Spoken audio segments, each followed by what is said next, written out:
Hello and welcome বন্ধুরা।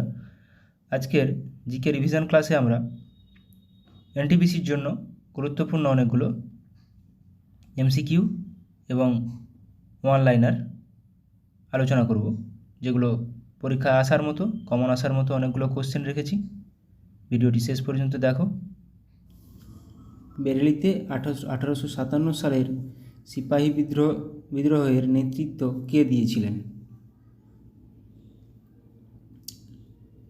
এখানে দিয়েছিলেন খান বাহাদুর খান। তাহলে 1857 সালের সিপাহী বিদ্রোহ বা মহাবিদ্রোহের সময় কে কোথায় দিয়েছিল, আমি লিস্টগুলো পরে দিয়েছি, পুরো পরে আলোচনা করব, তাও এখানে একটা আমি তুলে দিয়েছি। দেখো, বিহারে দিয়েছিল কুনওয়ার সিং, অমর সিং। এলাহাবাদ ও বেনারসে দিয়েছিল লিয়াকত আলী। ফৈজাবাদে দিয়েছিল মৌলভী আহমদুল্লাহ। ফররুখাবাদ তুবচল হাসান খান। বিজানুর মোহাম্মদ খান। মুর্দাবাদ আব্দুল আলী খান। বেরেলি খান বাহাদুর খান। সবগুলো আমি আবার শেষে আলোচনা করব। বিহার, ঝাঁসি কে কোথায় দিয়েছিল নেতৃত্ব। নিম্নের পছন্দগুলির মধ্য থেকে সঠিকটি বেছে নিন। লখনৌতে কে ছিল 1857 সালে সিপাহী বিদ্রোহের সময়? General Havelock. তাহলে এখানে ভুল আছে, ঝাঁসিতে হুগো রুজ ছিল না। তাহলে এখানে ঝাঁসিতে হুগো রুজ ছিলেন না, এটি ভুল আছে। ডালহৌসির সত্যবিলোপ নীতির মাধ্যমে ঝাঁসি কত সালে ব্রিটিশ সাম্রাজ্যভুক্ত হয়? ডালহৌসির সত্যবিলোপ নীতি, ডকট্রিন অফ ল্যাপস, 1853 সালে ঝাঁসি ব্রিটিশ সাম্রাজ্যভুক্ত হয়। 1856 সালে অপশাসন, মিসগভর্নেন্স এর কারণে ডালহৌসি যখন অওধ দখল করে, তখন সেখানকার রাজা কে ছিলেন? ওয়াজেদ আলী শাহ। 1857 সালে পুরনো কিসের বদলে, কোন বন্দুকের বদলে নতুন এনফিল্ড রাইফেল নিয়ে আসা হয় সেনাবাহিনীতে? যেখানে কোন রাইফেল এর বদলে নতুন এনফিল্ড রাইফেল নিয়ে আসা হয়, যেখানে কার্তুজটি মুখে ছিঁড়ে বন্দুকের মধ্যে ব্যবহার করা হতো এবং সেই কার্তুজে গরুর চামড়া বা গরুর কোনো কিছু ইউজ করা হতো। তাহলে কোনটির বদলে? তাহলে ব্রাউন বিসের বদলে নতুন এনফিল্ড রাইফেল নিয়ে আসা হয়েছিল। 12ই মে 1857 সালে যখন বিদ্রোহীরা দিল্লি দখল নেয়, তখন দিল্লির কমান্ডিং অফিসার কে ছিলেন? দিল্লির কমান্ডিং অফিসার কে ছিলেন? লেফটেন্যান্ট উইল গভি। রানী লক্ষ্মীবাই এর দত্তক পুত্রের নাম কী ছিল? দত্তক পুত্রের নাম ছিল Gangadhar Rao.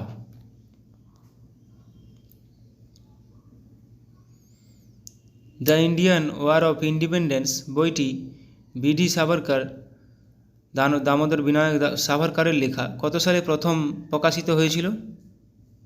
The Indian war of independence, সেটি বিনায়ক দামোদর সাভারকরের লেখা, এটি 1909 সালে প্রথম প্রকাশিত হয়েছিল। তাঁতিয়া টোপির প্রকৃত নাম কী ছিল? তাঁতিয়া টোপির প্রকৃত নাম ছিল রামচন্দ্র পাণ্ডুরং। ভারতের জাতীয় কংগ্রেসের কনিষ্ঠতম প্রেসিডেন্ট কে ছিলেন? ভারতের জাতীয় কংগ্রেসের কনিষ্ঠতম প্রেসিডেন্ট ছিলেন অপশান সি, আবুল কালাম আজাদ। 1953 সালে রাজ্য পুনর্গঠন কমিশন গঠন করেন কে? নিচের কে রাজ্য পুনর্গঠন কমিশন গঠন করেন? Option B, Jawaharlal Nehru. নর্মদা বাঁচাও আন্দোলনের নেত্রী কে ছিলেন? নিচের মধ্যে কে নর্মদা বাঁচাও আন্দোলনের নেত্রী ছিলেন? মেধা পাটেকর। হিন্দু প্যাট্রিয়ট পত্রিকার প্রথম সম্পাদক ছিলেন কে? হিন্দু পেট্রিয়ট পত্রিকার প্রথম সম্পাদক ছিলেন কে? হরিশচন্দ্র মুখোপাধ্যায়। রংপুর বিদ্রোহের একজন নেতা ছিলেন কে? নিচের মধ্যে কে একজন রংপুর বিদ্রোহের নেতা? এটা আমি আমার সেই রিভিশন ক্লাসেও করিয়েছি আগের। বাংলাদেশের রংপুর বিদ্রোহ নেতা ছিলেন নুরুল উদ্দিন। নিম্নলিখিত কোন ঘটনার পশ্চাৎপটে রবীন্দ্রনাথ তার গোরা উপন্যাসটি রচনা করেছিলেন? নিচের কোনটির পশ্চাৎপটে রবীন্দ্রনাথ তার গোরা উপন্যাসটি রচনা করেছিলেন? অপশান এ বঙ্গভঙ্গ। গুপ্ত রাজবংশের রাষ্ট্রপ্রতীক বা সিল, স্টেট সিল কী ছিল? ইতিহাসে স্বর্ণযুগ বলা হয় গুপ্ত যুগকে। ওদের সিল কী ছিল? গরুড়। নিম্নের কোন রাজা জীবনের শেষ দিকে বৌদ্ধ ধর্মের উপাসক ছিলেন এবং নালন্দা বিশ্ববিদ্যালয় প্রতিষ্ঠা করেছিলেন? আমরা সবাই জানি নালন্দা বিশ্ববিদ্যালয় প্রতিষ্ঠা করেছিলেন কুমারগুপ্ত, প্রথম কুমারগুপ্ত। অপশান ডি এখানে সঠিক উত্তর। সমুদ্রগুপ্তকে ভারতের নেপোলিয়ান আখ্যা দিয়েছিলেন কে? সমুদ্রগুপ্তকে ভারতের নেপোলিয়ান আখ্যা দিয়েছিলেন বি এ স্মিথ। কালিদাস রচিত বিখ্যাত গ্রন্থ হল অভিজ্ঞানম শকুন্তলম, মেঘদূতম, রঘুবংশম, মালবিকা অগ্নিমিত্রম, ঋতুসংহার, কুমার সম্ভব। কোন অপশানটা নিচের ঠিক হবে? কালিদাস উপরের সবগুলোই লিখেছেন, কালিদাস উপরের সবকটি। Option D. গুপ্ত রাজত্বের সময় স্বর্ণমুদ্রা ছিল কি? স্বর্ণমুদ্রার নাম কি ছিল গুপ্ত রাজত্বের সময়? স্বর্ণমুদ্রার নাম ছিল অপশান বি দিনারা। আচ্ছা, এবার আমরা রিভিশন করে নেব 1857 সালের মহাবিদ্রোহের সময় কে কোথায় নেতৃত্ব দিয়েছিল। ব্যারাকপুরে দিয়েছিল মঙ্গল পাণ্ডে, যে প্রথম শহীদ হয়েছিল। দিল্লিতে দ্বিতীয় বাহাদুর শাহ, জেনারেল বখত খান। দিল্লিতে তাহলে জেনারেল বখত খান, দ্বিতীয় বাহাদুর, সেভাবে নাম ধরেও আসে যে জেনারেল বখত খান কোথায় নেতৃত্ব দিয়েছিলেন। তো দিল্লিতে আবার হাকিম আহসানুল্লাহ ও দিয়েছিলেন। লখনৌতে বেগম হজরত মহল, বিরজিস কাদির। বেগম হজরত মহল লখনৌ, এই যে ল আছে এভাবে মাথায় রাখতে হবে। দিল্লিতে বখত খান, ব্যারাকপুর মঙ্গল পাণ্ডে। কানপুরে দেখো, কানপুরে নানা সাহেব, রাও সাহেব, নানার ভাতিজা আজিমুল্লাহ খান। তো নানা সাহেব, রাও সাহেব, কানপুর। ঝাঁসিতে রানী লক্ষ্মীবাই, ঝাঁসিতে রানী লক্ষ্মীবাই।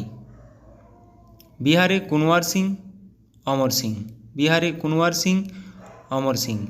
এলাহাবাদ ও বেনারসে মৌলভী লিয়াকত আলী। ফৈজাবাদে মৌলভী আহমদুল্লাহ। ফররুখাবাদে তুফজল হাসান খান। বিজানোর মোহাম্মদ খান। মুর্দাবাদ আব্দুল আলী খান। বেরেলি খান বাহাদুর খান। সবগুলো মনে গুরুত্বপূর্ণ না হলেও বেরেলি, এলাহাবাদ, বিহার, ঝাঁসি, দিল্লি, কানপুর এগুলো খুবই গুরুত্বপূর্ণ। মন্দসর ফিরোজ শাহ, কানপুর তাঁতিয়া টুপি, গোয়ালিয়রে তাঁতিয়া টুপি। আসামে কন্দপরেশ্বর সিং, মণিরাম দত্ত। উড়িষ্যায় সুরেন্দ্র শাহী, উজ্জ্বল শাহী। কুল্লুতে রাজা প্রতাপ সিং।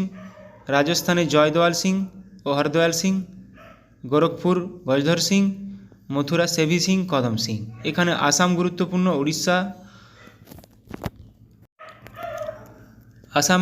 উড়িষ্যা, কানপুর এগুলো খুবই গুরুত্বপূর্ণ। আচ্ছা, এবার কিছু আন্দোলন দেখে নেব। গান্ধীজির অসহযোগ আন্দোলন 1920 থেকে 22 গান্ধীজির নেতৃত্বে হয়েছিল। আইন অমান্য আন্দোলন 1930 সালে হয়েছিল,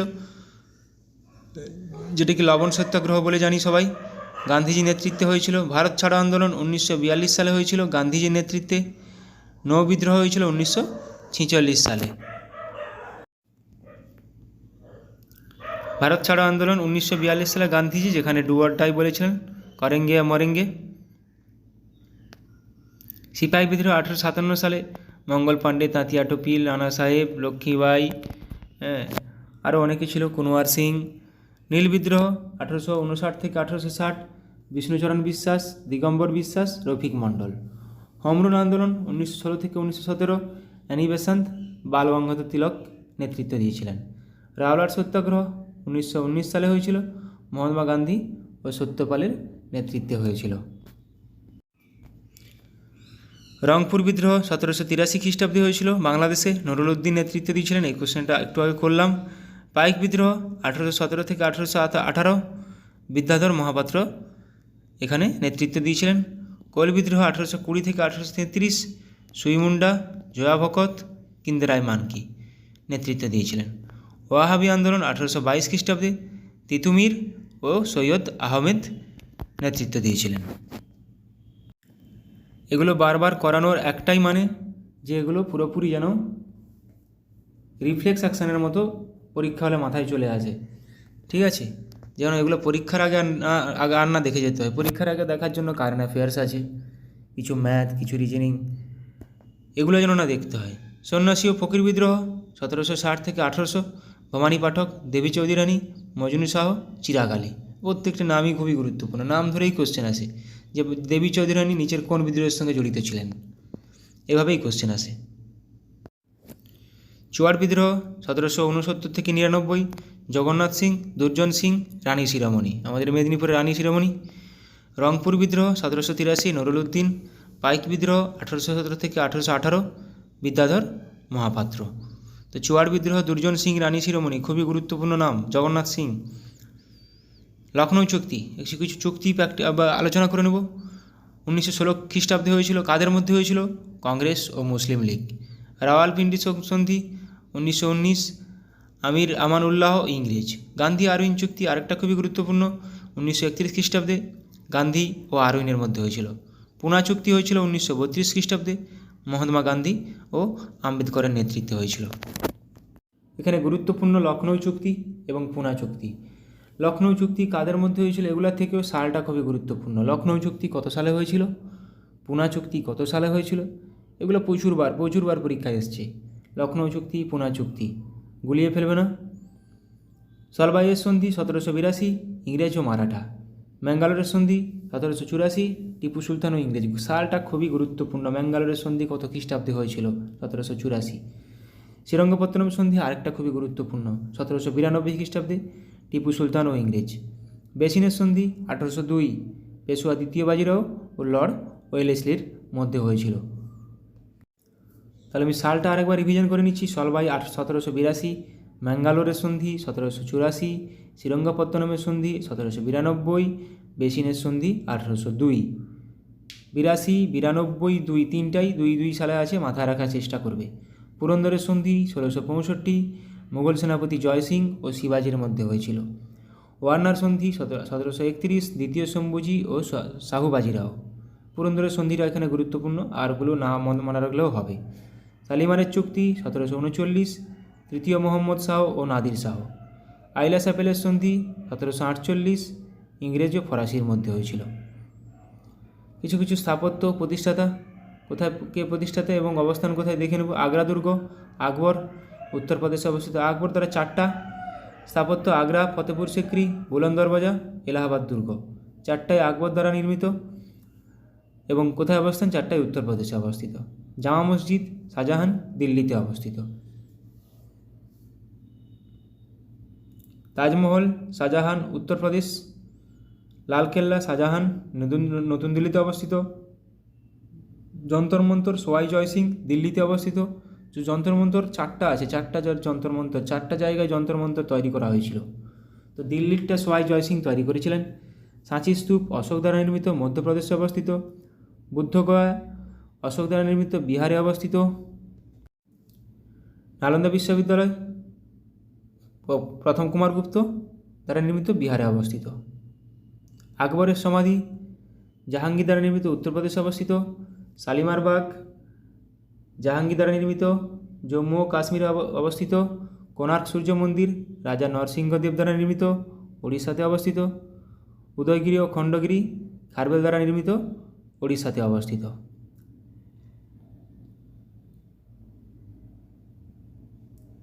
অজন্তা গুহা গুপ্ত শাসকগণ দ্বারা নির্মিত, মহারাষ্ট্রে অবস্থিত। বিবিকা মকবরা ঔরঙ্গজেব দ্বারা নির্মিত, মহারাষ্ট্রে অবস্থিত। চার মিনার ও আলী কুতুব শাহ দ্বারা নির্মিত, হায়দ্রাবাদে অবস্থিত। কুতুব মিনার কুতুবুদ্দিন আইবক দ্বারা নির্মিত, নতুন দিল্লিতে অবস্থিত। ইন্ডিয়া গেট ইংরেজ দ্বারা নির্মিত, নতুন দিল্লিতে অবস্থিত। কুতুব মিনার শেষ করেছিলেন ইলতুৎমিশ। কৌলিন্য প্রথা, বিভিন্ন প্রথা। কৌলিন্য প্রথা কার দ্বারা প্রচলিত? বল্লাল সেন। পাট্টা ও কবুলিয়ত শের শাহ প্রবর্তন করেন। দাগ ও হুলিয়া জিজিয়া, দাগ হুলিয়া জিজিয়া আলাউদ্দিন খলজি। 40 চক্র ইকতা, ইকতা ইলতুৎমিশ। 40 চক্র ইকতা ইলতুৎমিশ। রেশনিং প্রথা আলাউদ্দিন খলজি। এই ইকতা প্রথাই বিলুপ করেছিল বলবন, আবার গিয়াসউদ্দিন বলবন। জিজিয়া জাকাত খামাস কর ব্যবস্থা আলাউদ্দিন খিলজি। দাগ হুলিয়া জিজিয়া জাকাত খামাস আলাউদ্দিন খিলজি। সেনাদের নগদ বেতন আলাউদ্দিন খিলজি। ডাক ব্যবস্থা শের শাহ। ঋণদান প্রথা ফিরোজ শাহ তুগলক। ভাইয়াচারি ব্যবস্থা এলফিনস্টোন ও ম্যাকেঞ্জির।